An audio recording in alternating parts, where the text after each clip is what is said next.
बात करेंगे रोजारी बायोटेक की। पहले तो अर्निंग्स आपको क्विकली बता देते हैं। तीसरी तिमाही के तो जो नतीजे कंपनी ने पेश किए हैं उसमें हमने ओवरऑल रेवेन्यूज में 30% के आसपास की ग्रोथ देखी है सालाना आधार पर। एबिटा में भी 13.5% की ग्रोथ रही है। हालांकि अगर आप ऑपरेटिंग प्रॉफिट मार्जिन्स देखेंगे तो ये थोड़े से डिप हुए हैं, जो कि 18.5% से घटकर 16.25% के आसपास यानी 16.3% के आसपास रहे हैं। वहीं प्रॉफिट आफ्टर टैक्स भी 21% बढ़ा है। अगर आप सेगमेंट वाइज परफॉर्मेंस देखेंगे तो होम केयर सेगमेंट 57% की ग्रोथ रही है Q3 में। सबसे ज्यादा contribution in fact home care segment की ओर से आया है। टेक्सटाइल स्पेशलिटी की ओर से 11.5% का कॉन्ट्रीब्यूशन रहा और एनिमल हेल्थ की ओर से नेगेटिव कॉन्ट्रीब्यूशन रहा लगभग 25% के आसपास का। हमारे साथ कंपनी के promoter executive chairman Edward manage मौजूद हैं। सर नमस्कार, स्वागत है आपका सीएनबीसी आवाज पर। सबसे पहले जहां पे इस बार के अर्निंग्स में लेगार्ड रहा है वो रहे हैं आपके मार्जिन्स। ऑपरेटिंग प्रॉफिट मार्जिन्स थोड़ा सा आपके डिप हुए हैं। इसके पीछे जो रॉ मटेरियल कॉस्ट रही है हायर साइड पर, उसका इम्पैक्ट दिखा है या फिर कुछ और फैक्टर्स भी हैं? में एक्चुअली ग्रॉस मार्जिन परसेंटेज में जो गिराव आया है वो इंटरनेशनल लॉजिस्टिक्स में डिस्ट्रप्शन हुए हैं, क्योंकि कंटेनर्स जो है वो एक्यूट शॉर्टेज में थे। ओवरऑल लास्ट क्वार्टर में कंटेनर्स की बहुत एक्यूट शॉर्टेज थी, जिसकी वजह से आर्टिफिशियल रॉ मटेरियल प्राइसेस ऊपर चले गए थे। लेकिन वो भी अब नॉर्मलाइज हुआ है, तो आगे जाके कोई दिक्कत नहीं दिख रही है इनको। फिर भी हमारा जो एबिडा मार्जिन है वो 13% अप है क्वार्टर, और आप देखेंगे कि रेवेन्यूज भी हमारे अप है। तो यहां से ये बताइए आगे के ट्रेंड्स कैसे दिख रहे हैं। अगर Q4 या फिर नेक्स्ट फाइनेंशियल ईयर के Q1 की बात करें तो आगे का आउटलुक क्या है, स्पेशली रेवेन्यू और मार्जिन फ्रंट पर? तो हमारा जो गाइडलाइन रेवेन्यू था इस साल का, जो 685 और 690 के बीच में हमने गाइडलाइन दिए थे, वो हम इजीली अचीव करेंगे और एबिटा मार्जिन्स भी मेंटेन करेंगे 16 और 18% के बीच में। और यहाँ जो हमारा HPPC है, होम पर्सनल केयर और परफॉर्मेंस केमिकल्स है, उसका जो स्ट्रॉन्ग अपटिक आया है, ये हमारा जो दहेज का जो फैसिलिटी है वो कंप्लीटली अपस्ट्रीम जाएगा मार्च 21 में, जिसकी वजह से वहां और भी हमको एडवांटेज मिलेगा। अच्छा, अगर सेगमेंट वाइज परफॉर्मेंस की बात करें तो हमने देखा है कि सैनिटाइजर हैं या फिर डिसइंफेक्टेंट्स हैं, हैंड वॉशेस हैं, इनकी डिमांड काफी स्ट्रांग रही है कोविड टाइम्स में, जिसका बेनिफिट आपको भी मिला है। ओवरऑल आपके होम केयर रेवेन्यूज भी 57% ग्रो हुए हैं। तो पहले तो इसी सेगमेंट पर फोकस करते हैं। जो डिमांड रही है इतनी स्ट्रांग, क्या वो अभी भी इंटैक्ट है? और जो टोटल आपका रेवेन्यू आता है उसमें कितना कॉन्ट्रीब्यूशन हम होम केयर सेगमेंट की ओर से देखते हैं? तो अभी जो डिमांड सैनिटाइजर्स का और डिसइंफेक्शन पोर्टफोलियो का था, वो डिमांड अब नॉर्मलाइज हुआ है। डिमांड भी नॉर्मलाइज हुआ है और प्राइसिंग भी नॉर्मलाइज हुआ है। डिमांड क्लीनिंग केमिकल्स का बढ़ गया है, डिमांड डिटर्जेंसी का बढ़ गया है। वहां अच्छा अपटिक मिला है हमको, क्योंकि हम उस सेगमेंट में इंग्रेडिएंट्स के साथ में भी काम कर रहे हैं और फिनिश प्रोडक्ट के साथ में भी काम कर रहे हैं। और ये जो HPPC सेगमेंट है, इस सेगमेंट का कंट्रीब्यूशन हमारा टारगेट है कि भी अराउंड 60% जाए इन द कमिंग क्वार्टर। अच्छा, टेक्सटाइल या फिर एनिमल हेल्थ, पहले इनफैक्ट टेक्सटाइल की बात कर लेते हैं। इस यहाँ पर बिजनेस आउटलुक कैसा है? क्योंकि इससे पहले जो Q2 के अर्निंग्स आए थे वहां भी हमने इम्पैक्ट देखा था एनिमल हेल्थ या फिर टेक्सटाइल सेगमेंट में, और यहाँ पर बिजनेस थोड़ा सा आपका कम हुआ था, और जो कि काफी एमिनेंट था भी कोविड चैलेंजेस की वजह से। बट क्योंकि अब सिचुएशन टुवर्ड्स नॉर्मलसी रिटर्न होती हुई दिख रही है, तो इन दोनों सेगमेंट्स की परफॉर्मेंस को लेकर क्या कहेंगे? क्या ये यहाँ से आगे सुधरेगी या फिर अभी भी है चैलेंजेस? एक्चुअली टेक्सटाइल परफॉर्मेंस बहुत रोबस्ट रहा है। क्वार्टर ऑन क्वार्टर आप देखेंगे तो काफी अच्छा ग्रोथ मिला है हमको। और सबसे अच्छा न्यूज़ ये है कि टेक्सटाइल में हमको quarter and quarter volume growth भी बहुत हाई मिला है। तो टेक्सटाइल में हमारा quarter and quarter volume growth करीब 40% का हुआ है, और ईयर ऑन ईयर ग्रोथ करीब 24% हुआ है। यहाँ एनिमल हेल्थ एंड न्यूट्रिशन के जो प्रोडक्ट्स है उसका डिमांड थोड़ा कम रहा है। जनरली नवंबर और फरवरी के बीच में थोड़ा कम रहता है, लेकिन दिसंबर से मार्च में इसका पिकअप बहुत अच्छा होता है। तो हमें ऐसा लगता है कि by end of the year जो हमने गाइडलाइंस रेवेन्यू के दिए हैं और एबिटा का दिए हैं, दोनों हम इजीली मीट करेंगे।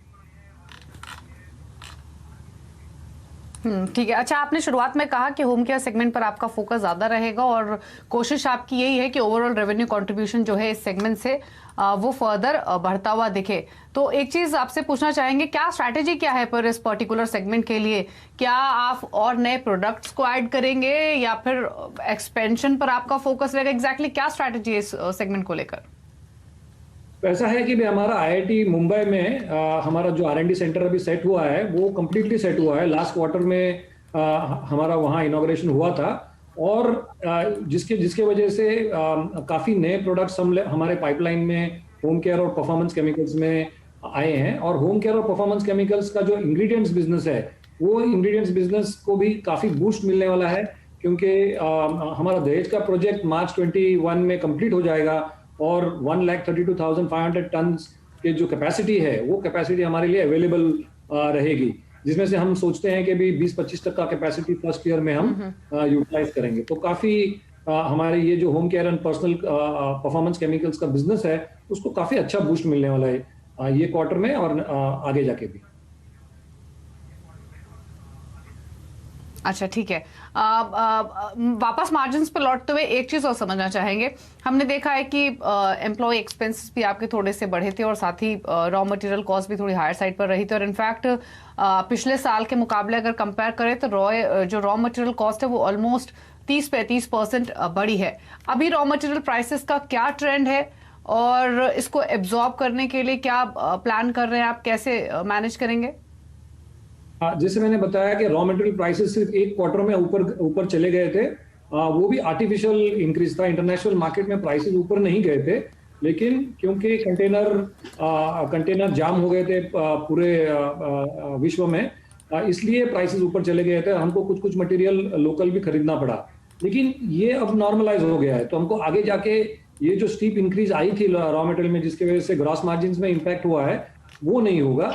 और जो एम्प्लॉय कॉस्ट था वो one time incentive last year हमने दिया था, मतलब लास्ट क्वार्टर में हमने दिया था, और वो जो कॉस्ट है वो भी कॉस्ट अभी गिरेगा। तो हमको लगता है कि बहुत एम्प्लॉय कॉस्ट भी कम हो जाएगा और रॉ मटेरियल कॉस्ट का जो प्रेशर है वो भी रिड्यूस होके हमारे मार्जिन इंप्रूव होंगे, ग्रॉस मार्जिन डेफिनेटली इंप्रूव होंगे। ठीक है। अच्छा, ये टेक्सटाइल सेगमेंट में एक्सपोजर फर्दर और कम करेंगे क्या? क्योंकि अगर हम पिछले 3-4 सालों की स्पेशली रेवेन्यू कंट्रीब्यूशन देखें तो कॉन्स्टेंटली आपने कम किया है, क्योंकि FY18 में if I am not wrong आपका जो टेक्सटाइल कंट्रीब्यूशन था वो 70% के आसपास था, जो कि FY20 में 43% भी आया और अब उसके लिए भी आप और कम करने की कोशिश कर रहे हैं। और आपने खुद भी कहा कि वहां पर थोड़े से चैलेंजेस रहे भी हैं, तो वहां पर जितना आपका फोकस है वो उतना इंटैक्ट रहेगा या फिर कुछ स्ट्रैटेजी में बदलाव करेंगे? Actually textile speciality chemical business जो है ना वो कम नहीं हुआ है, वो भी ईयर ऑन ईयर 10 से 15% के बीच में बढ़ा है हमारा। और ये जो बिजनेस है एकदम मेच्योर बिजनेस है, और मेच्योर बिजनेस होने के कारण इसके अंदर कुछ कैपेक्स नहीं लगता है। तो ये बिजनेस हमारे लिए एक तरह का कैश काउ ही है और इसके ऊपर फोकस हमारा कम नहीं होगा। और इसमें कोविड-19 के वजह से हमारा एक्सपोर्ट का जो फोकस था वो जरा कम हुआ था, बट हमको ऐसा लगता है कि जैसे जैसे कोविड-19 का इम्पैक्ट कम होगा तो इस क्वार्टर और अगले साल में टेक्सटाइल एक्सपोर्ट में भी हमारा फोकस बढ़ेगा, कम नहीं होगा। और जो पूरे इंटरनेशनल मार्केट की स्थिति कैसी है? इंटरनेशनल मार्केट्स जिस मार्केट में हम लोग टेक्सटाइल के जो इंटरनेशनल मार्केट है जिसमें हम काम कर रहे हैं वहां कुछ ज्यादा इम्पैक्ट नहीं हुआ है। जैसे बांग्लादेश है, मॉरिशस है, इस कंट्रीज में हम लोग काम कर रहे थे, इसलिए यहाँ ज्यादा इम्पैक्ट नहीं हुआ है एक्सेप्ट फॉर USA। बट आगे जाके हमको लगता है जो पेंटअप डिमांड होगा एक्सपोर्ट का उसमें हमको टेक्सटाइल का मार्केट शेयर ज्यादा ही मिलने वाला है, कुछ कम नहीं होगा उसमें।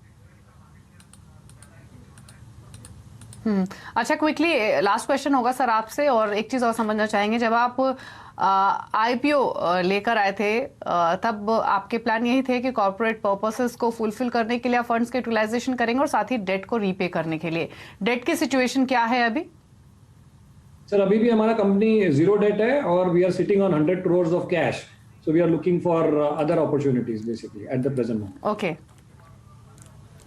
जी, okay, thank you so much Edward ji, आपने बात की सीएनबीसी आवाज से एंड गुड लक आपको के आसपास ये स्टॉक फिलहाल ट्रेड कर रहा है। एम कैपिटल के राजेश अग्रवाल भी हमारे साथ मौजूद हैं, उनसे क्विकली एक आउटलुक ले लेते हैं। राजेश जी, क्या व्यू रहेगा आपका रोजारी बायोटेक का?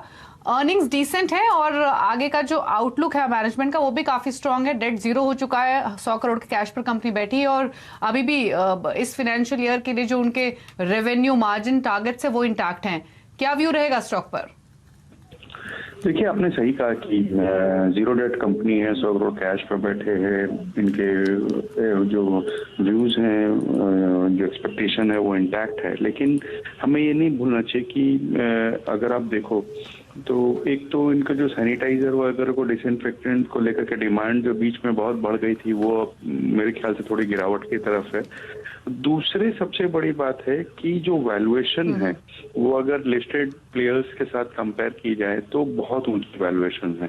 इस लिहाज से मैं नहीं समझता कि इसमें कोई नए पैसे लगाना चाहिए। रेदर में हमारी ये राय है कि इस वक्त एक बार प्रॉफिट बुक करना चाहिए और मौजूदा स्तर से अगर 10-12% का कट आता है किसी भी कारण से, तो वहां एक बार दोबारा व्यू लिया जा सकता है। कंपनी के कामकाज अच्छे होने के बावजूद वैल्यूएशन बहुत हाई हैं।